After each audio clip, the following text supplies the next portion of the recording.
We're here in Montego Bay, Jamaica, looking at the construction progress of the Montego Bay Perimeter Road. And so we're here in Fairfield, looking at the overpass being constructed here. We'll then head towards the direction of Bogue Village and Montego West Village. And then we'll head back towards the direction of Irwin.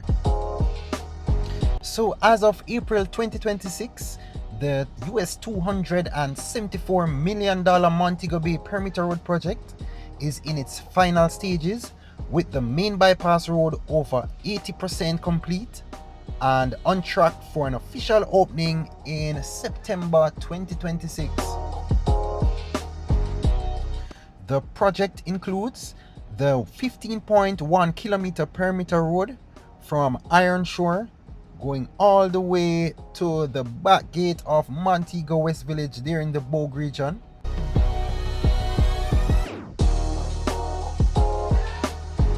And also the construction of the new 11 kilometer Long Hill bypass.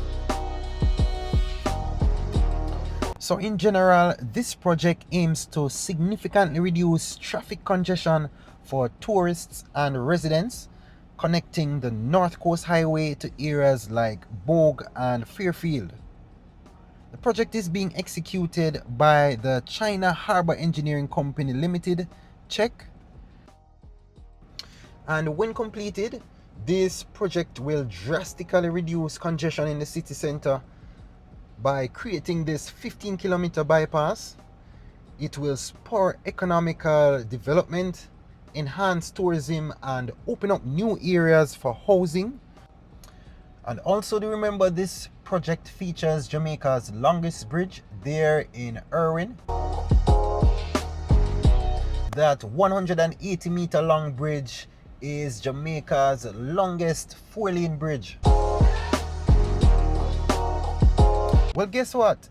If this is your first time here on the Good Life in Jamaica YouTube channel, do go ahead and tap that subscribe button, tap the thumbs up button to like our videos. That way you won't miss out on all the latest in infrastructural developments here in Jamaica.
a game. It's a rich thing.